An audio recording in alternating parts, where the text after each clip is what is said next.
Welcome to the Underground, the Steel City Underground, the black and gold standard for Pittsburgh Steelers coverage. Now, here's your host, Joe Kuzma and Zach Celadonia. Hello, everyone, and welcome to another edition of the Steel City Underground podcast. My name is Joe Kuzma, and joining me today, once again, my frequently weekly colleague and co-host, Flash Zach Celadonia. Say hello to the people in the masses. Zach, how you doing? Hello to the people in the masses. I'm great. Thanks for asking. How are you today, Joe? I'm doing good. I'm quite chipper. I've got to let Steelers Nation know I got a little pep in my step. I got a little extra sleep. I was just telling you I was out maybe a little too late the other night, so you got to catch up with that. It's like a bank. But I got the backwards cap on today in celebration of Jeff Fisher because I caught a little bit of USFL football over the weekend, and what Jeff Fisher's Michigan Panthers still only have one win. Oh, is that what they are? The Michigan Panthers? The whole Michigan state? Panthers. Yeah, I guess they're the whole state, not like the Pittsburgh Maulers, who have the same 1-5 record, I may add. Yeah, they're in the win column. Not by much, but they're in there. The USFL only played in Birmingham, Alabama, so... I know, man, States, it's rough.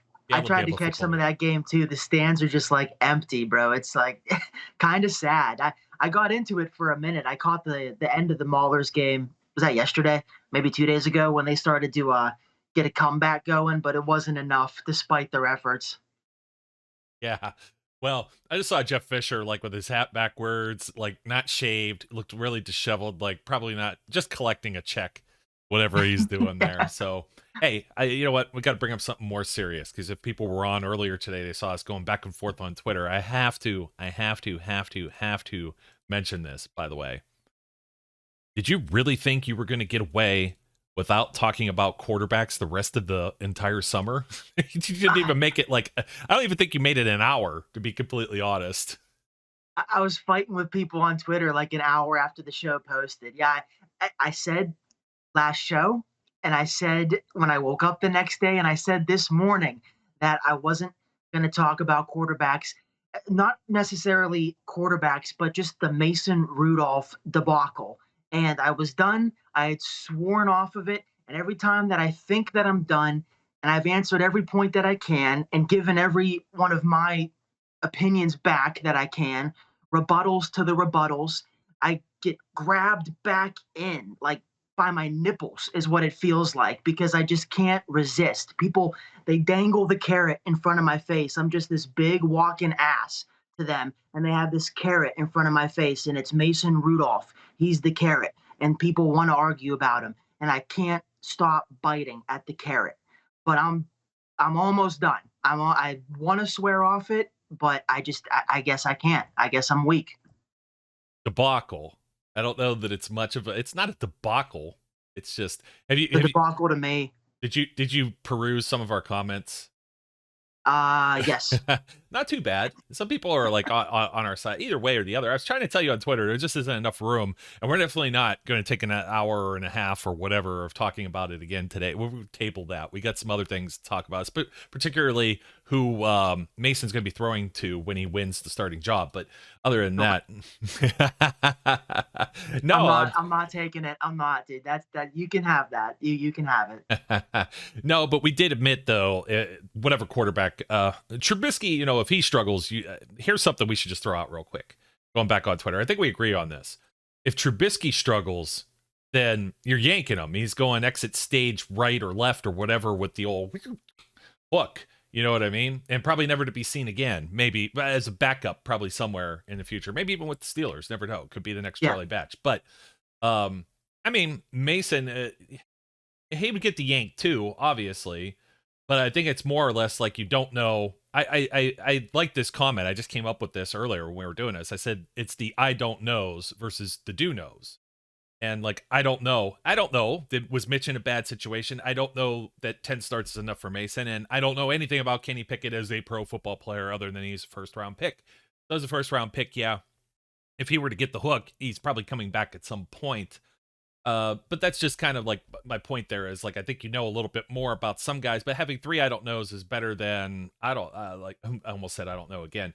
Better than having just 1 I don't know, and then all of a sudden, oops, well, we're stuck. It's going to be Colt McCoy out there or Brandon Whedon or somebody that they throw. Just name a Browns quarterback. Deshaun Kaiser still floating around somewhere, maybe. Austin Davis. Eric Zier. Go way back.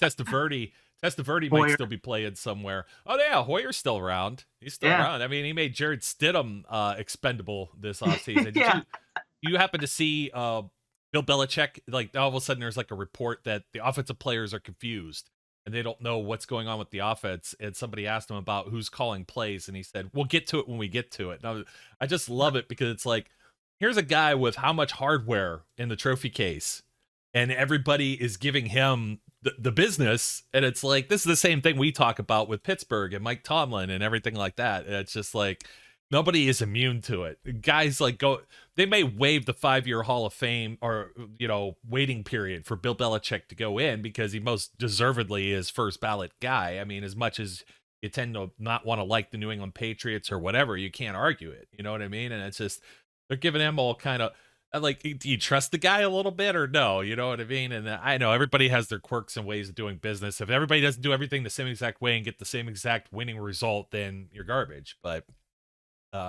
we do have things to talk about. I think today we're going to talk about one of your favorite positions. Maybe it is your favorite position. I know you get all hype quarterbacks all offseason. This guy, Aaron Rodgers, back to Kenny. Kenny might not be there. Malik Willis. Yeah, we'll get on the Desmond Ridder train while we're at it too. You were very consistent though with Matt Corral and Sam Howell, so I gotta give you props for that. I'll give you like the first roll, the little fist bump over to the side here. I'm gonna punch out the microphone. Get something right every once in a while. Broken clock's right twice a day. So anyways, blind squirrel finds the nut. We're looking like at position groups during this offseason. And Brian kind of coasted through a lightning round of did the Steelers do enough here or there, but there's another major one that has gone an overhaul. I mean, the quarterbacks are an overhaul, but it's the guys that got to catch the ball from them.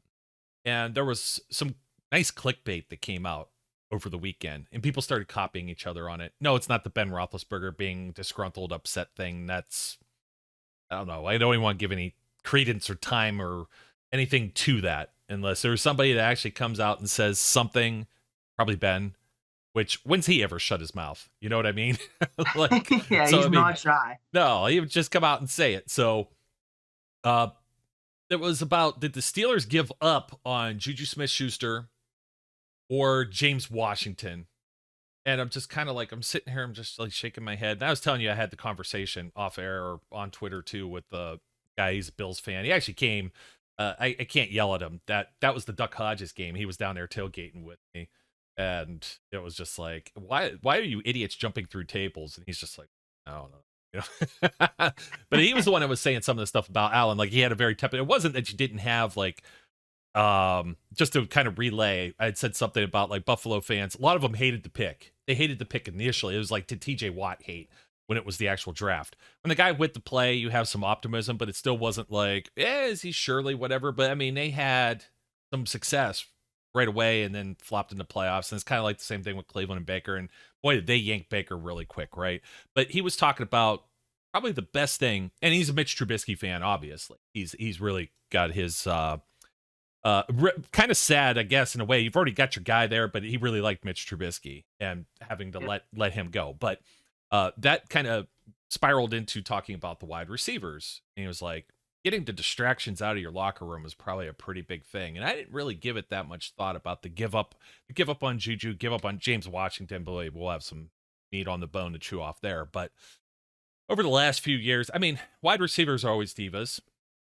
That's why you're going to be talking about them here. You're a diva in and of yourself. You like the visor game, the swag. You talked about the numbers on the jerseys, everything, the gold chains, the diamonds, the bling, just everything with the wide receivers. But we'll start with the very beginning before we talk about replacements.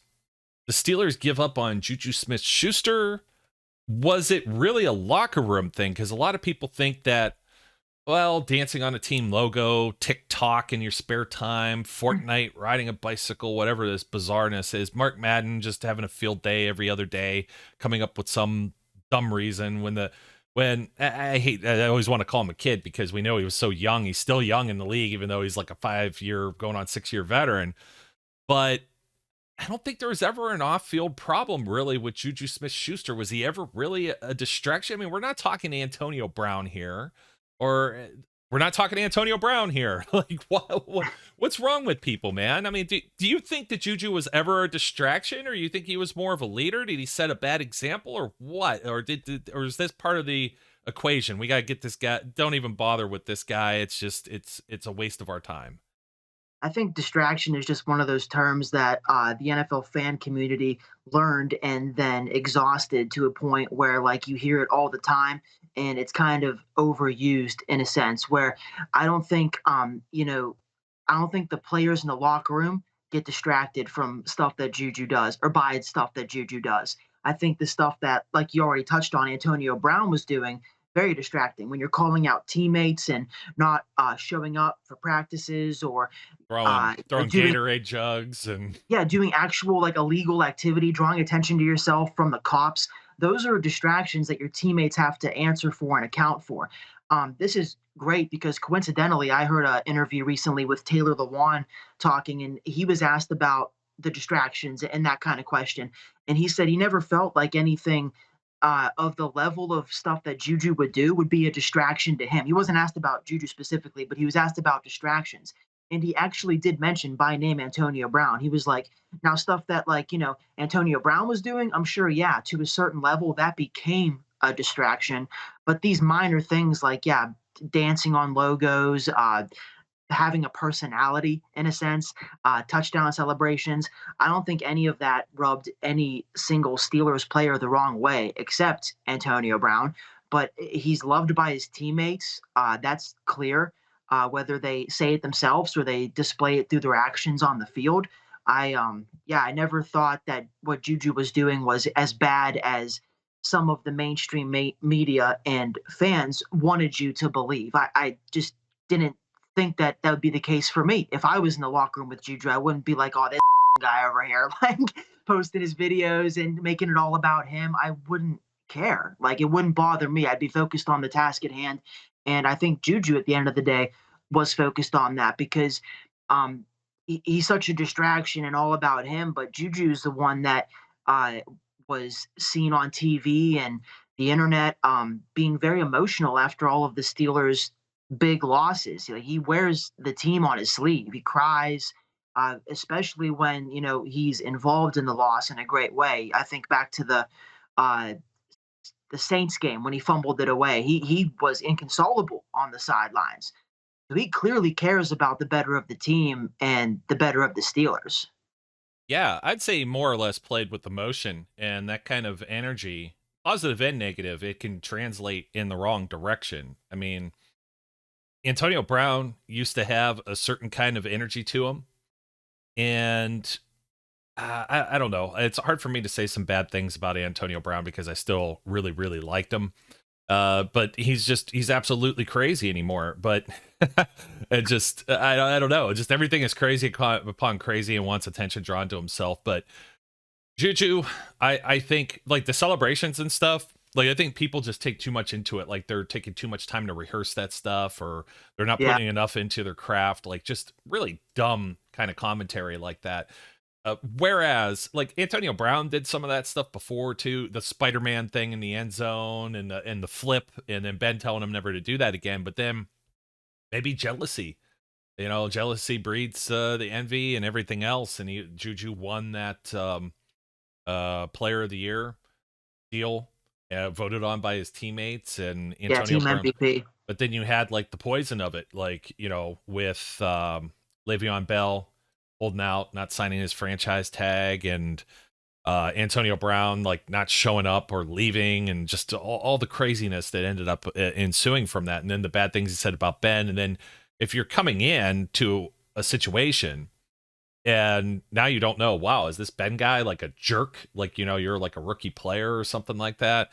It's just, it's that poison that maybe maybe it was time, but I really do believe the true reason they moved on from JuJu, and people are like, well, Kansas City didn't pay a whole lot for him. He's got some incentives and stuff that maybe make up for it.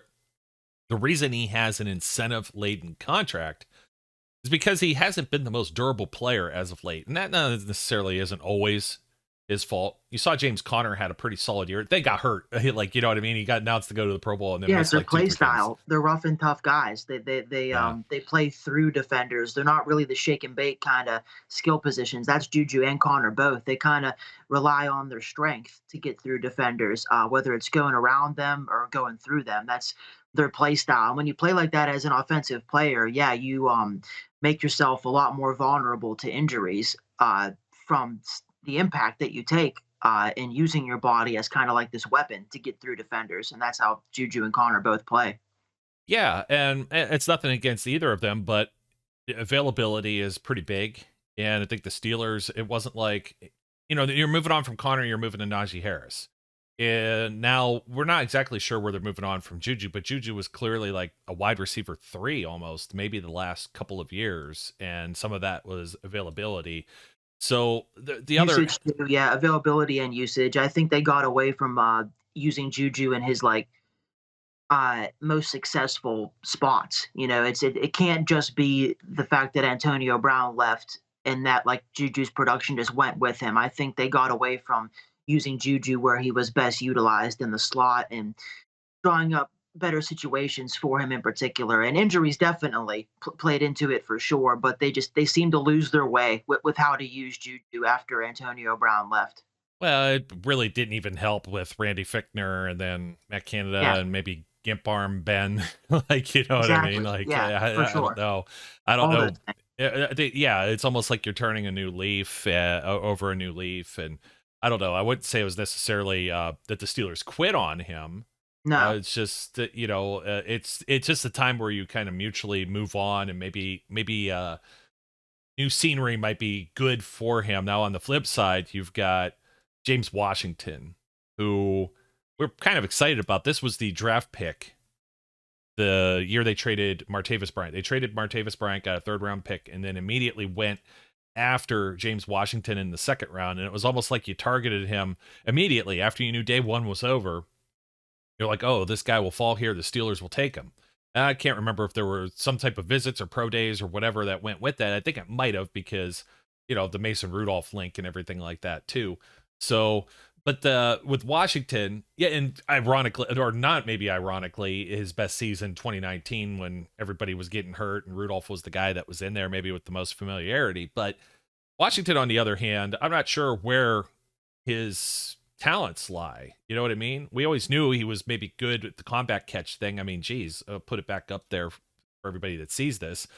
He would always had no problem maybe with combat catch. It was almost though like everything with James Washington was a contested catch, and that was more the problem. And that's something we're going to talk about here in a second with the current wide receiver 1. But there's so many people, and I don't understand where they get their train of thought from, and they're just kind of like, well, he was underutilized and he'll just rise in Dallas. And I'm like, man, I don't know. Like, if he even sees the field in Dallas, I'd be kind of surprised if James Washington hung around the league. Maybe he goes and sees, maybe he's with another team again next year and doesn't hang on, and then poof, gone. You know what I mean? You see it all the time. Wide receivers crash and burn.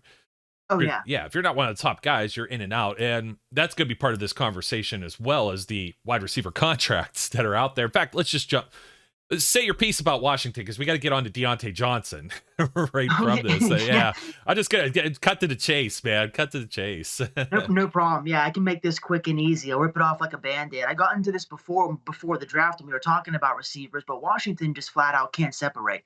And separation is the best trait that you can have as a receiver. Size, speed, hands, obviously, that all matters a lot. But when you can separate from a defender, that's what gets you open. And Washington just is flat out not good at separating. He's one of the worst I've seen, honestly. That's why every pass his way seemed to be a contested catch of sorts.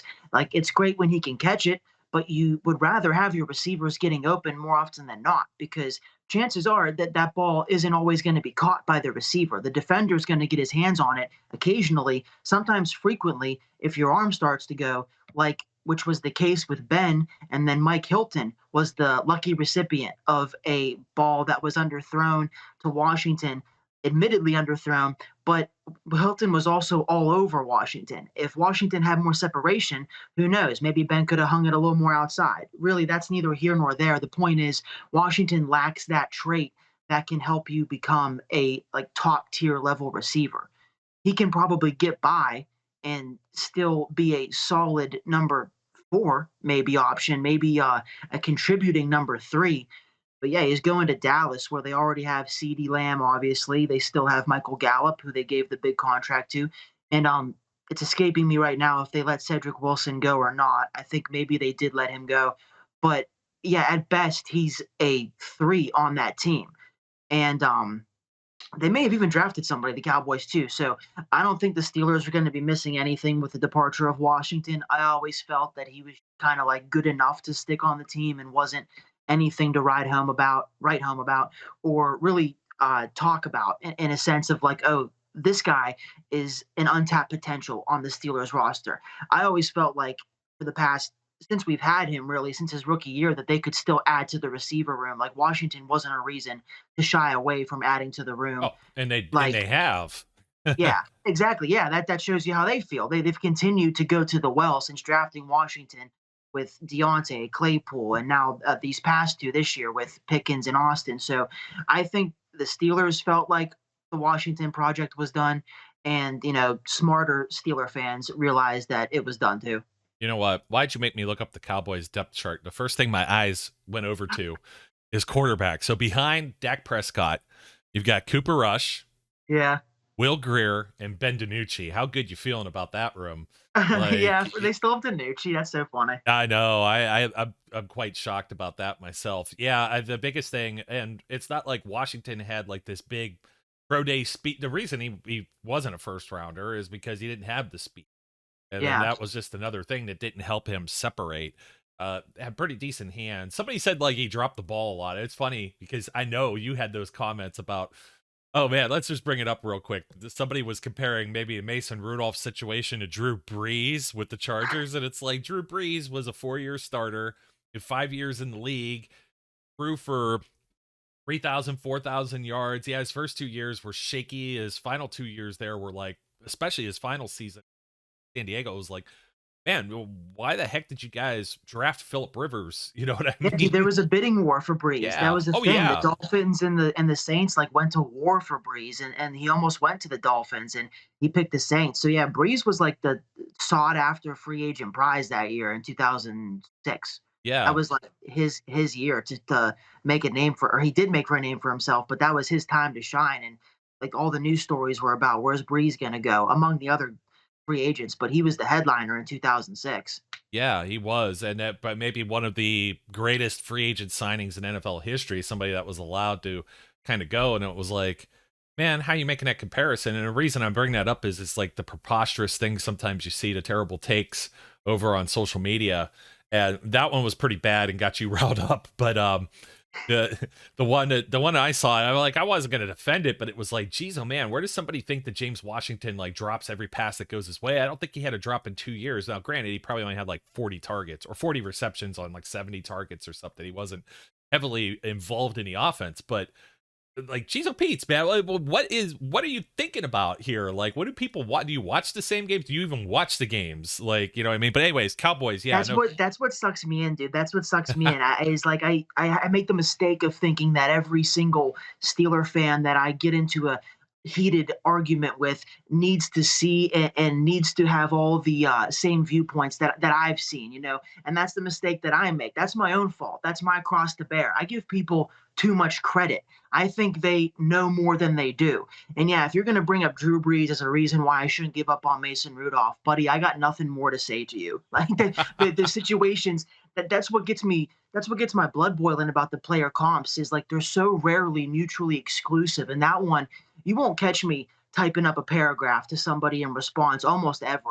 I keep it pretty lighthearted and funny, and I see people's points of view, but bringing up Drew Brees as a reason why I shouldn't give up on Mason Rudolph, I couldn't hold back. That was the carrot in front of my face.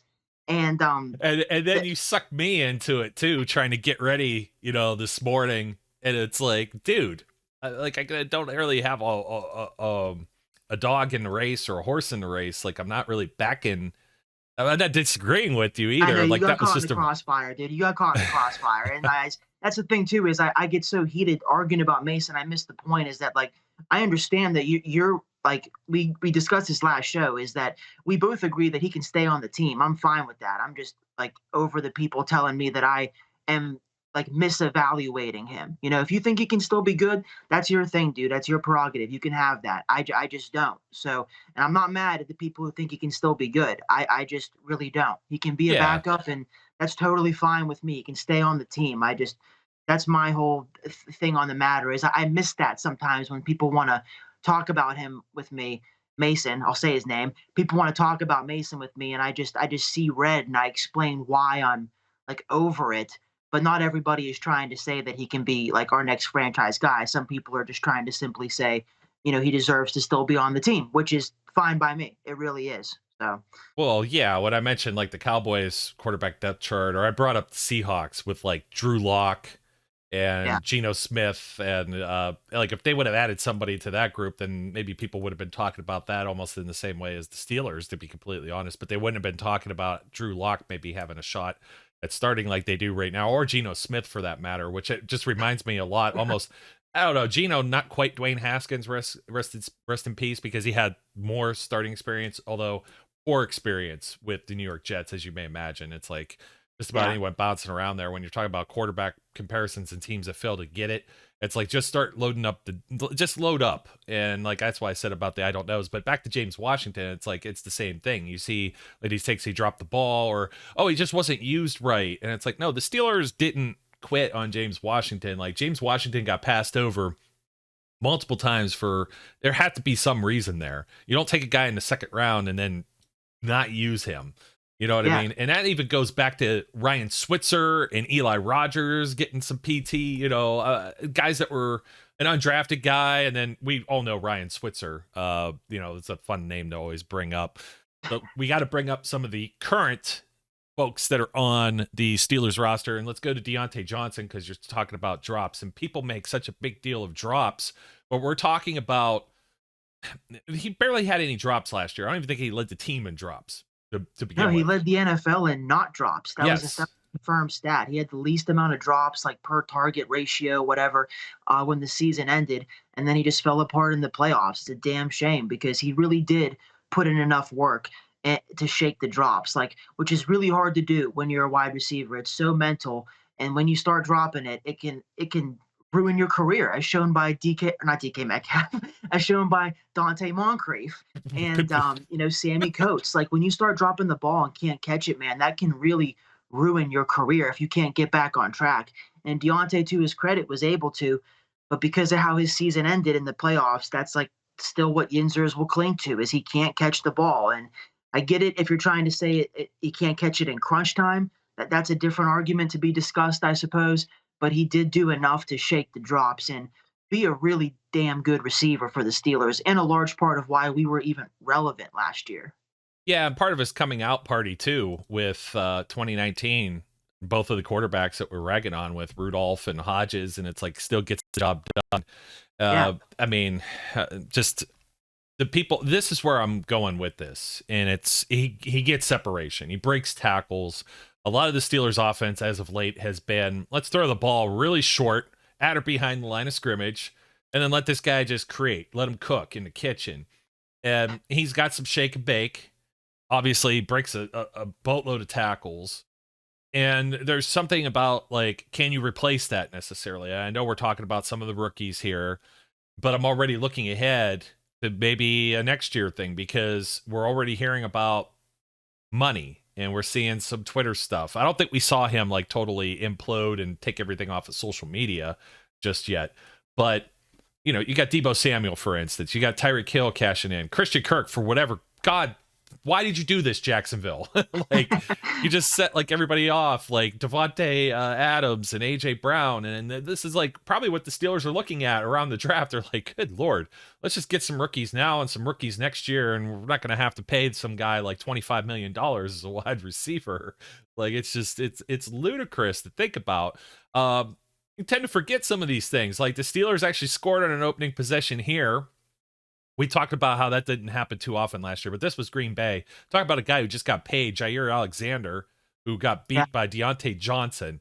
And now Jair Alexander is the top paid corner in the NFL. You know what I mean? So Deontay's agent's probably loving that clip right now. So not Dante, like Moncrief, which is a perfect example. That's a perfect analogy to like James Washington and what we were talking about just now. But then Brian's always making fun of Sammy Coates, like making like gang signs, but trying to make it look like Sammy's fingers it up. Yeah. You remember he did he do like a cooking video or something crazy and his hands were actually on display because nobody had like actual pictures of it. And then all of a sudden people were like zooming in on it and it looked like. Yeah, that sounds familiar. He was holding something and people were like, oh man, his fingers are mangled. Yeah, like a butcher's knife or something that he had there. But if you're the Steelers, originally I came into the offseason thinking, I'm like, Deontay's going to get paid. And now I'm kind of like half and half on it because of like the last month of insanity that's happened at the wide receiver position. So I'm not exactly sure that they're backing up the truck. They're not like paying a whole lot of money this year, at least. Next year, some of the offensive linemen stick around.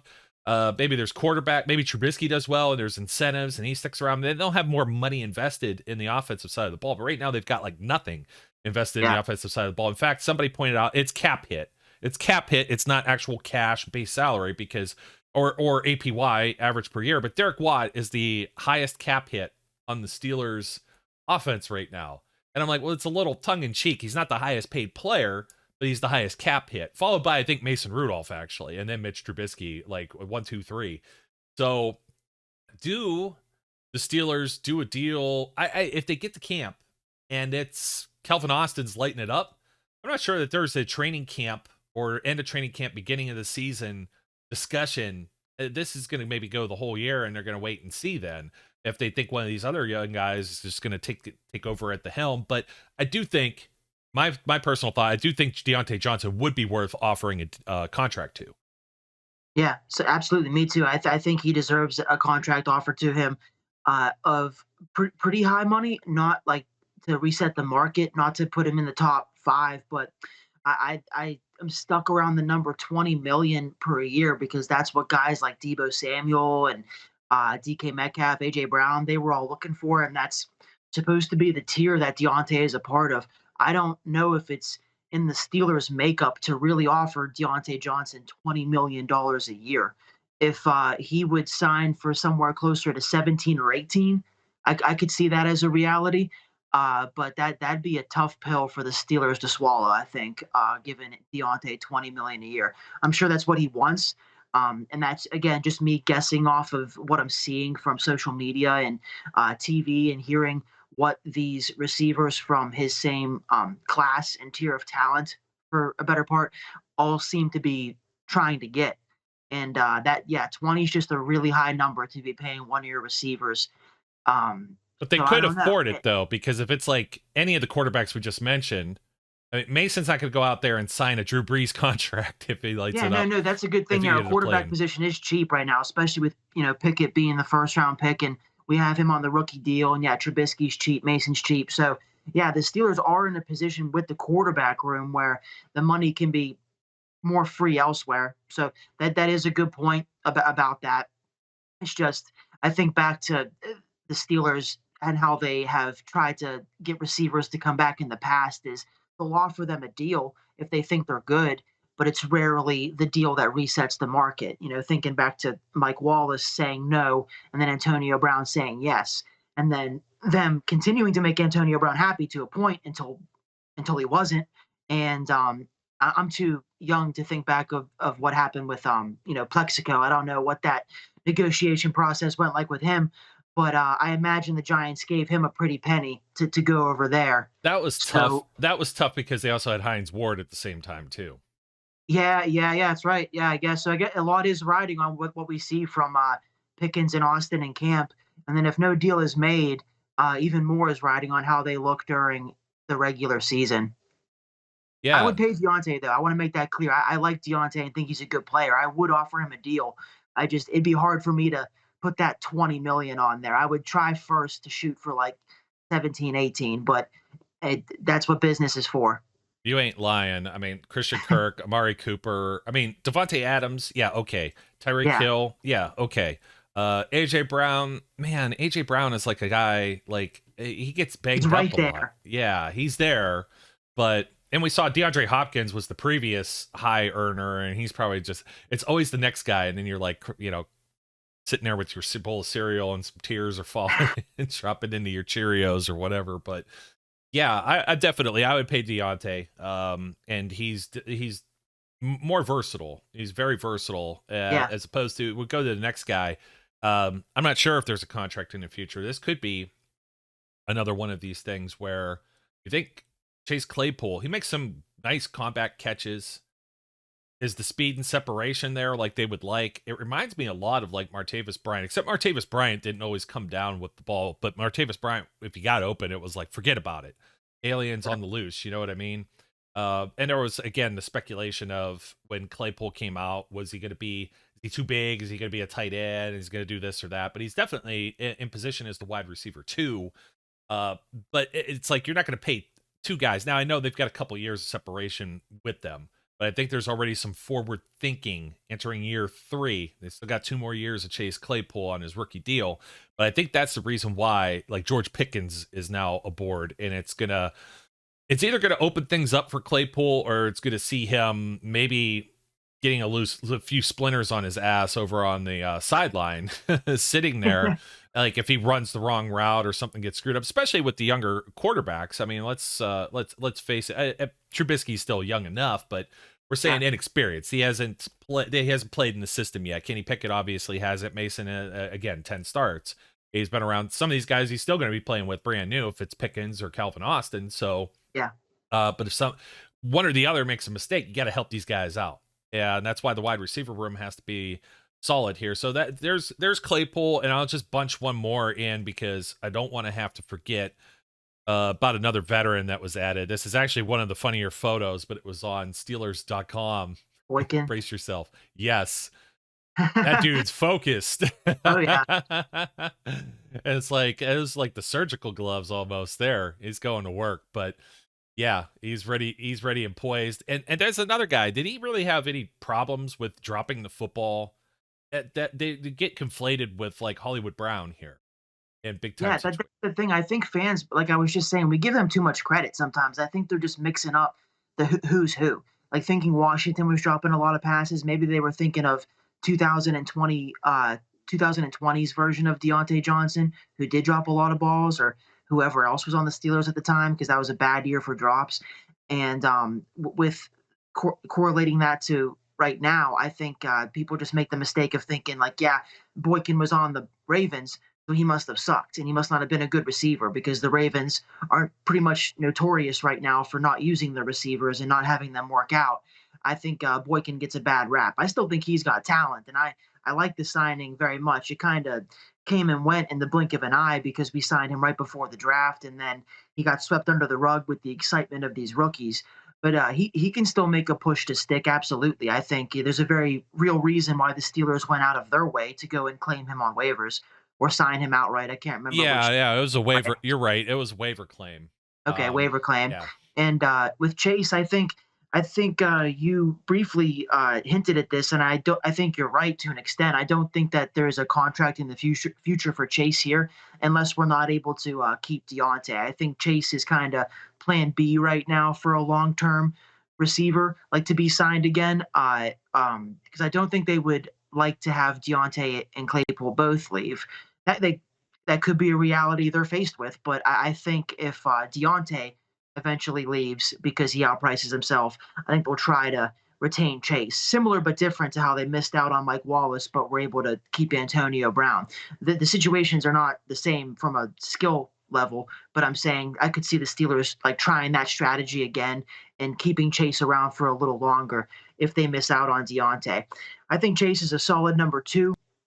I really think that he had above the line. There's a Tomlin phrase for you. I think he had an above the line rookie season and displayed really exciting tools and the ability to kind of take over this league. Not to be dramatic, but there were some instances where Chase looked really really good. I think back to his 75-yard touchdown versus the Broncos, his 4 touchdown performance, obviously, versus the Eagles. He made a habit of playing well against the Ravens as well. You always love to see that. And then his sophomore year was just a slump. And there's a reason that's a term in the NFL, sophomore slump, because it happens to guys sometimes. And I might be giving Chase a little too much benefit of the doubt, but I would like to think that he still has a lot of opportunity and talent left in the tank and can hopefully tap into that year 3 here because I just saw this on Twitter actually, but he actually since 2020 when he was drafted, he's 6th in the NFL in all pass catchers, so tight ends, running backs, receivers, in third down yardage. That was from Daniel Valenti. He works for the Score. Great Twitter follow, stats guy Daniel. And I saw that he's 6th in third down yardage. So there is an element to Chase's game, a couple elements where he has excelled and done well in. It's just the NFL is so what have you done for me lately? And we all have recency bias that can take a hold of us. And I think right now the general public's image of Chase Claypool is a lackluster one, a disappointing one right now. It's fair enough. I hate sophomore slump. Is it really that Yeah, much of a slump when the whole offense was slumped? I mean, yeah, that's rough. Actually, that's a pretty good point. How many? I was going to bring up the Miles Boykin though, is 6'4", 220. yeah. He's a Are big boy. listed. Yeah, he's a big boy. He's a big target that the Steelers don't otherwise have in that receiver room. Let's see. Claypool, 59 receptions, 860 yards, and 2 touchdowns last year. I know he had 4 in just one game last year against the previous year against the Eagles, and that's like what was the showing out party. But man, people were blowing assignments like left and right, just leaving him wide open. And to be honest, too, there wasn't a whole lot of film on him either. But I mean, it's pretty much almost the same without the touchdowns. He had 62 receptions the previous year in 2020 as a rookie, 873 yards. We're talking about 13 more yards. He played 1 extra game actually, as opposed to last season. Also had 4 more targets, so 3 more catches. It's all about on the same pace, except that 9 touchdowns to 2. And then his yards. Let me see. I think too. Yeah, Yeah, the he had touchdowns. more yards reception on average last season. Kind of awkward Yeah, thinking your about eyes it. just go to the touchdowns though, the big plays. I'm with you that he's still. That's why I'm still in on Chase. I still think he's a talented player. Yeah, he didn't have as bad of a year as some would lead you to believe. But yeah, your eyes go to that touchdown number and that touchdown column, and when you have almost 10 as a rookie and then 2 as a sophomore, it's a disappointment. Also, I think we didn't get to see any like there were no plays for Chase this past year where he caught a fade route or a seam route and just kept going and took it to the house.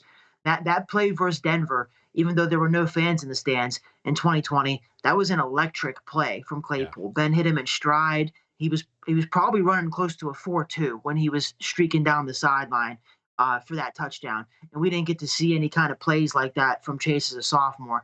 And we've already joked about this a couple times this show, but fans, we're simple-minded folk.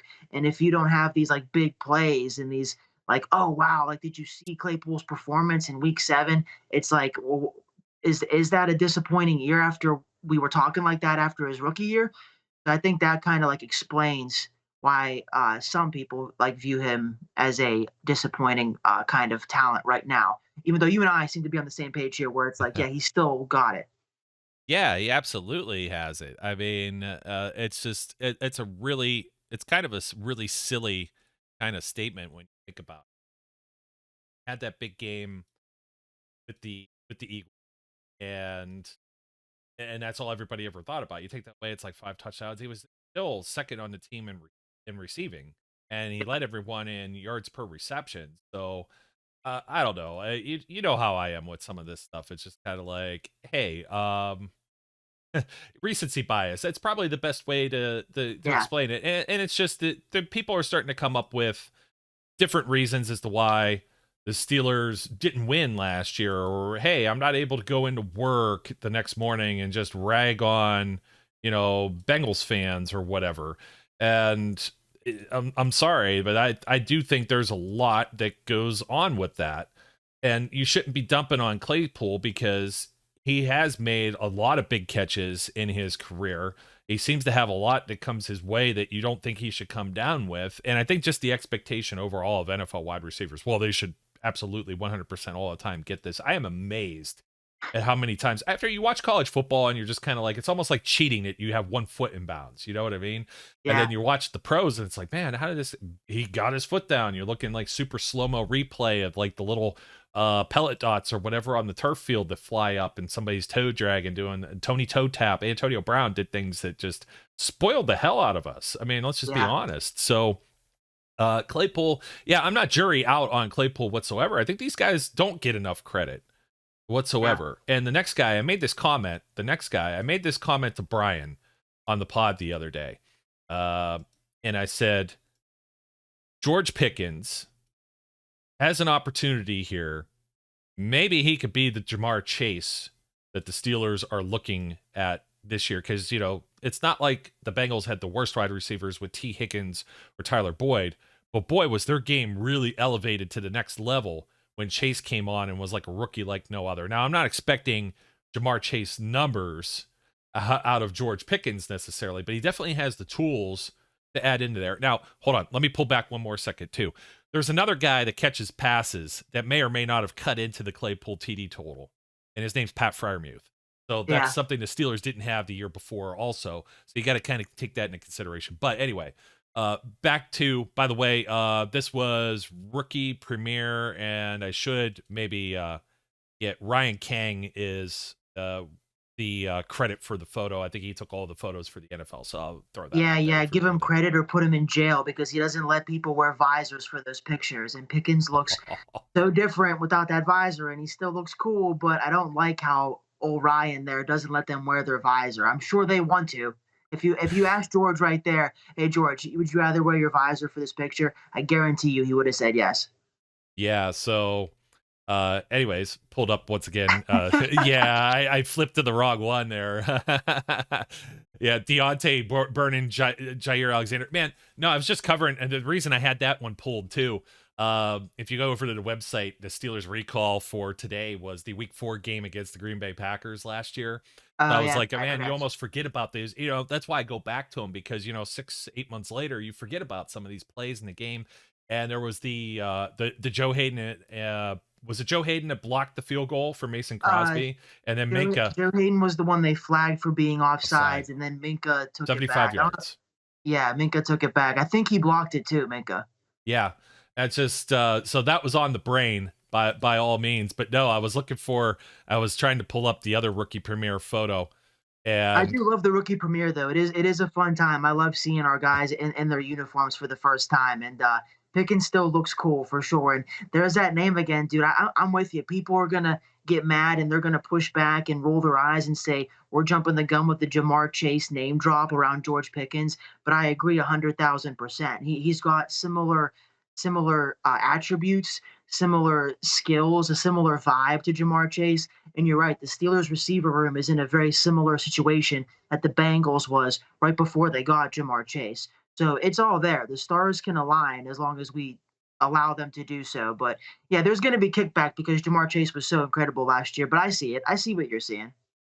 But are you going to get used to seeing this guy wearing 19? It looks good on him. Yeah, Calvin big, Austin. So I don't know. I keep trying to think, is this a potential like fill-in replacement type deal? Like if they don't do the Deontay Johnson deal. And if that's the case, I mean, the Steelers are in really good shape with their wide receiver room if they got two dudes that could go. The knock being 5'9", like 160 some pounds right now. So is he another Eli Rogers or Ryan Switzer type situation there? I don't know. Like, you know what he says? He says he models his game after Tyreek Hill, and that really got my blood to a high level when I heard that. A guy that sees himself in that kind of class really excites me, because I don't think he is just this little slot gadget guy. I think he can push vertical, and I think he can be a very explosive player for us. If he really does model his game after Tyreek Hill, that's a very good thing for the Steelers. Hey, I'm sorry to say this too, just the interruption, but I did move on from Juju as much as I like the hit on Perfect. Did you see? I I'm on see board. Pickett behind you, dude. I started laughing about that actually, and then forgot to bring it up. But yeah, that's hilarious. I see him right behind you there. I was wondering if anyone else noticed. I had done that on the last show with Brian, and Brian hadn't said anything, but he goes in. He's part of the Steelers family now, so he's here. But that place, now people need to know that place is not a permanent spot on the roster. I mean, I'm not moving Jack Lambert out of here. He's not going anywhere. It's so iconic. I mean, the only thing I could have more iconic is if I could find like the Mean Joe Green and the Coca-Cola kind of the still with them walking down the corridor or whatever with the locker room or whatever. I'm sure you could. I'm sure like a Steelers memorabilia store, they probably have it on like a tin or something that you could hang up like my flash thing over here. I'm out of space though, man. It's like I got to rearrange and do some other things here. But I was just wondering if you caught that. That actually wasn't the rookie premiere. That was from the Steelers. Shoot itself. So, but anyways, yeah, the two rookies that came in, I think really when you're thinking about it, and the Steelers saw him there, and they probably had this guy Kelvin Austin that is on their board too. Obviously George Pickens was, and it's amazing because I was listening to like XM radio and they had an interview with him and somebody, I think he did like a combo type thing leading up into the draft, and they're talking to him and I'm like, man, this guy sounds pretty good, and they're talking him up and they're like, where's he gonna fall? He's good. Should he be a first rounder? Will he fall in the second round? And immediately I'm getting those like the same vibes like James Washington, JuJu Smith-Schuster, like the second round, like the third round guys that just kind of fall there right into the Steelers' lap. And of course, Marlon Humphrey. Yeah, Chase. Yeah, exactly. Chase is the exact same, because like when I heard Chase talking the year before, and they're like, hey, here's the kid from Notre Dame and everything like that. And I'm like, man, yeah, that would be a great fit. I'm sure the Steelers aren't like having this tight end talk. They're just going to be like, they're just going to look at him and say, he's a dude, and they're going to add him to the roster. And I was thinking that same thing with George Pickens. And I had George Pickens. I had him in my also considered, but I was like, I wasn't really focused wide receiver round 2 in all of my mock drafts that I did. So I had him there. I'm very excited about it. But both of these guys, when you get around the round 4 and Austin's sitting there, and Baltimore takes a punter, because Sam Cook, by all means, he deserves a little bit of ovation there. Man, what a hell of a special teamer and punter. And he just announced his retirement with the Baltimore Ravens. But they went and drafted a punter first, thinking somebody else was going to take punter over Calvin Austin. And then they're crying like, the whole news over, well, it leaks out, of course. They didn't actually say it, but it was like the Ravens were looking to take Austin, and it was like, well, they should have took him instead of a punter. They only had like 50,000 picks in like the first 4 rounds with all the compensatory picks and everything. It's kind of crazy, but he's valued, but it's like you let him last around 4, probably because of his size. And it's kind of a Steelers move. And you're looking at the rest of the wide receiver room, and you're looking at guys like A.J. Brown getting traded on draft day and things already being in place, and Tyreek Hill asking for crazy amounts of money. And you're starting to think to yourself, well, we got another guy that's maybe not under contract. Let's get this guy into building. Has a lot of the same traits we really like. It'll upgrade the rest of the room, because whatever else was there obviously wasn't high enough on their boards. But now you're taking the wide receiver room. And we didn't mention, I think, just one more name that wasn't mentioned as part of this was I had him somewhere in my like list of images here, but I'm not just Gunner and Anthony Miller, and then Cody. Well, it was replacing this guy here, Ray-Ray McCloud. Replacing, Ray-Ray. Yeah, so 3 wide receivers had gone. So the Steelers, I think, did enough. I'll ask you the same question. It's more elaborated on in this show than it did with Brian. But Brian had actually said he thinks the room's better this year, and I'm right with them as well. So what's your thoughts now after with the rookies, and have they made the room like jump to the next level? Oh yeah, that's funny. I forgot we were talking receivers because we just keep circling back to Mason. But yes, to the point of the show. What did I say, mate? I didn't even mention him during that. I know I got a little long-winded here, but no, I'm giving you shit. All right. It hasn't been bad. I was way more worried before we started recording. I thought we were going to get into it for a long time, so it's been good. I know you were worried. That's what I was trying to tell you. And the funny thing is that in this whole grand scheme of things, I don't know if you saw what was going on Twitter, but there's some people between different Steelers sites that are like chewing each other out over stealing content right now. Oh, I just saw that. Yeah, yeah, and I was just that. I was talking about this, and I was just like, we're going to be talking about wide receivers Monday, and that I'm not going to be able to say that the Steelers quit on JuJu or James Washington. Not that I believe that in the first place, so I wouldn't have put it out there, but it was like, we're going to be talking about this, and somebody else is going to be, because I know they listen, because they're just talking about Miles Jack and James Ferrier, and I'm like, I know we said that, maybe coincidental, maybe somebody's got a the smarts up there or whatever, but it's just funny because we were just talking about that. It was like, well, I'm not going to rip that off. Like, that's just so unprofessional. And then everybody else is complaining to each other about ripping whatever off. And it's a bloodbath. It's a free for all on Twitter. Prepare yourself, all of you that are out there, for, is the wide receiver room better? I'm surprised it didn't already happen from Brian and myself talking, but that's going to be the next topic. You'll see everybody else give their 2 cents on it. So yeah, but we weren't talking Mason Rudolph. Yeah, I know. My bad, dude. It's like the Anchorman scene when they got all the news crews like fighting in the alleyway. That's like all the different Steelers sites right now going at it. But earlier it was me and you. It was like Will Ferrell and Steve Carell going at it. And I'm not going to ask like which one of us is which. Obviously, keep classy there, San Diego. Yeah, we'll Batman and Superman. We'll stick with that vibe. No Batman. I like that. I like that. Just don't tug on my cape. Yeah. So, I'm with Brian though. I'm with Brian to circle back and put my serious face back on here. I think the room is better, and it's mainly because I was a huge JuJu fan, as evidence behind me on the wall here, but what JuJu was able to do last year was next to nothing because of the injury. And I get it. That's kind of like a technicality, but it still applies to the situation. We essentially didn't have JuJu last year outside of 1 or 2 games. So he was already out. And then you're really only losing Ray-Ray McCloud and James Washington. I've made my opinions known about James Washington.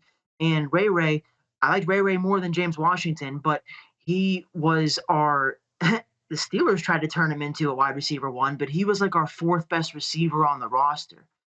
And I get it. He's good at returns, and he was good for gadget plays and jet sweeps, and that does fit Matt Canada's offense. But when you look at the fact that Deontay and Claypool are still here, they were here last year, they're still here.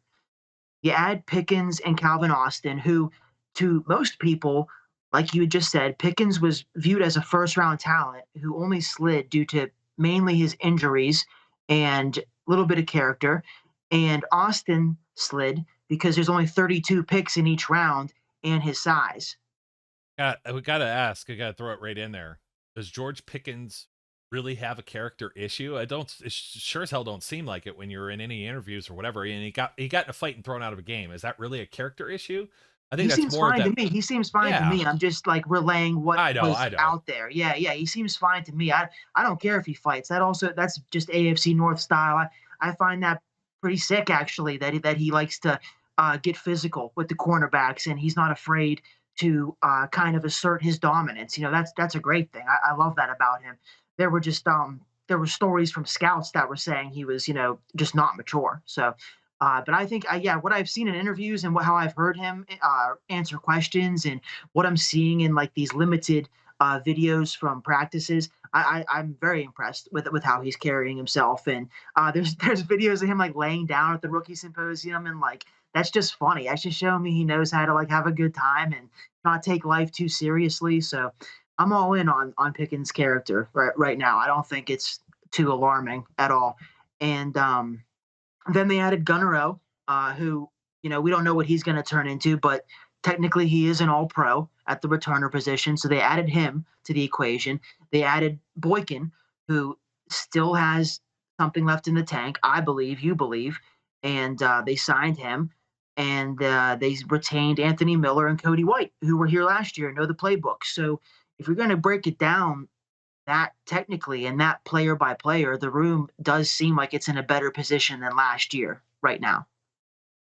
Yeah, and I was going to mention Gunnar Olszewski as well, and Anthony Miller. Yeah, both of them. And Gunnar comes over as one of the special teams aces from the New England Patriots. I mean, how much more credibility do you need as being a Pro Bowler on that team?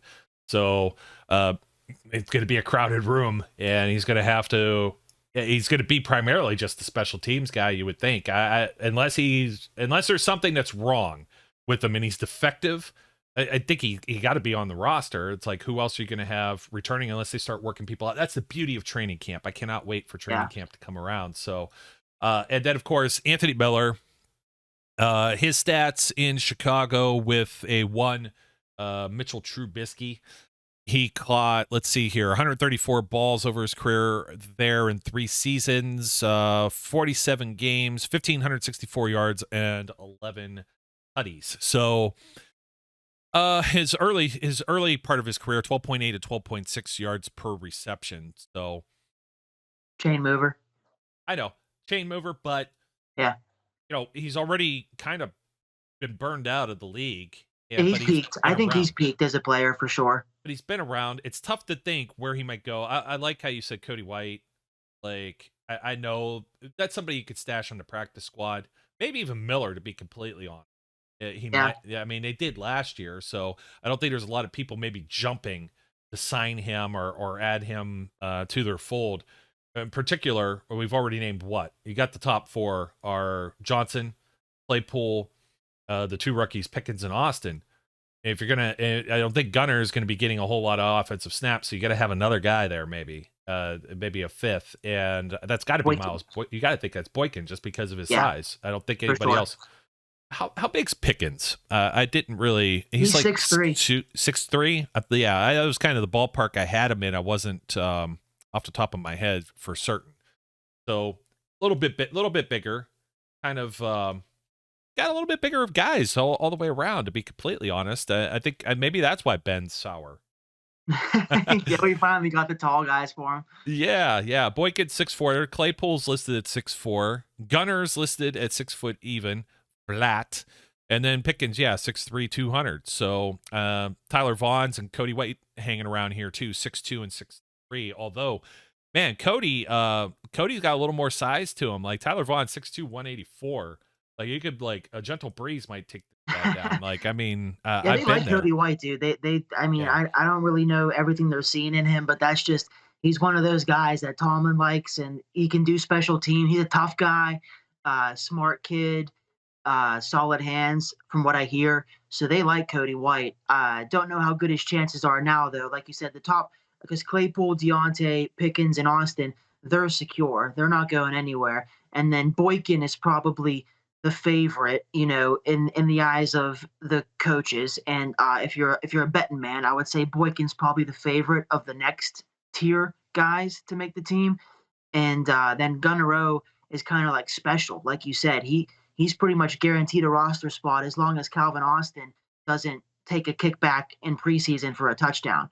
Even then they still might let Gunner be the punt returner and split kick with Austin. That could happen too. Yeah, that's actually a pretty good idea. I don't know that usually it's the DBs that Mike Tomlin refuses to put out there, even though Cam Sutton, as versatile as he's been over the years, we've seen him do it in practices, but maybe once in a game. Because of ball handling. He doesn't like, guys who aren't used to handling the ball to handle the ball.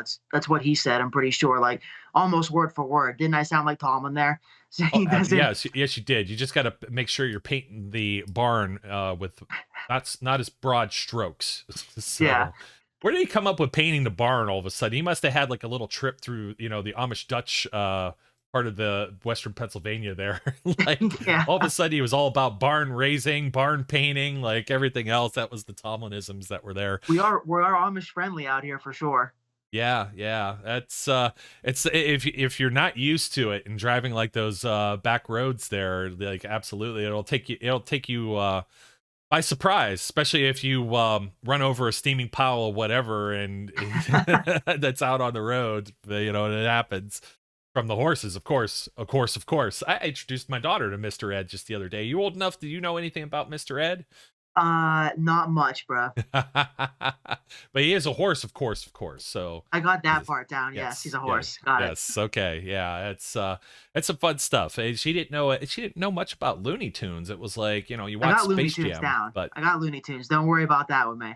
But the Wile E. Coyote and the Roadrunner, that was my favorite growing up, so I had to do that. It's kind of, you know what? They were kind of like almost similar like that. You're always like I dangle the carrot out there and then you just take it and run off with it. And I'm the one getting blown up in the process. So it's funny. There's fights everywhere. There's fights everywhere today. It's like fighting. Perfect, dude, because the Roadrunner's fast, dude. That's actually perfect. Flash. Yeah, that's hilarious. Flash and Roadrunner. Oh my. Meet. Yeah, meet. Oh man. Anyways, man. Yeah, wide receiver room looking pretty sharp. Gotta hope that somebody could throw them the ball. I'm confident. I'm very confident that Mason Rudolph can do so. Can extend the show another half hour if I keep saying it. I know you are, brother. Confidence is key. That's all that matters. You do you. You shine bright like a diamond. Hey, in all serious though, I used to call him Landry Goat. Landry Jones, I know. right? I remember. You have a jersey, don't you? Yeah. So that was a Terry Fletcher bet. I forgot what exactly came out of that, but this jersey like shows up, and then I had to go get it signed. And I've told this story before, but I'll tell it again real quick before we sign off. I was at training camp. I'm not a big autograph seeker, although Brian was out there getting the helmet signed over the weekend. And I'm at camp. We're at Friday Night Lights, and that was the year that Landry ends up getting cut because it was Mason and Josh Dobbs, and Josh Dobbs balled out. In that last game, and everybody. Yeah. So Dobbs was drafted the year before. And everybody was saying how it was a wasted pick, da-da-da-da-da-da. So you had 4 with Ben, Landry Jones, and Landry wasn't getting a whole lot of PT or anything because they kind of just knew who he was and everything like that. So it definitely a backup, and that's the way I felt. I was like, I was comfortable enough. You got to know this guy's going to throw a pick or make a mistake somewhere. Like, you know, you're still shaky and jitters about it. Like, I don't get the same feeling with Rudolph, but some people, like, again, like I said, they conflate like the two or get people confused, or they only see certain games. Maybe they work Sundays or we're not around Sunday afternoons, and you just can't take for granted that everybody's like in it as much as we are. Like, I'll give you a hockey example. Absolutely. Worried about Brian Rust signing with the Pens, re-signing, right? And then immediately like bring him back, and I'm like, yay! And I'm like, well, I don't know, is that good money? I don't know anything about it, but I just know he's gonna be around for like 6 I thought years, it was a good thing. I thought he was like a loved player, and I'm seeing people on Twitter being like, what are they doing, giving Rust a 6-year deal? I'm like, I guess I don't understand the Penguins. Yeah, and I'm okay with saying that, like, you know what I mean? And I won't even try to understand Major League Baseball and whatever the Pirates end up doing with making a roster, but I position myself somewhere, and I'm like, I was at camp like the weekend before, and this what would this been? This would have been like 2000, 18.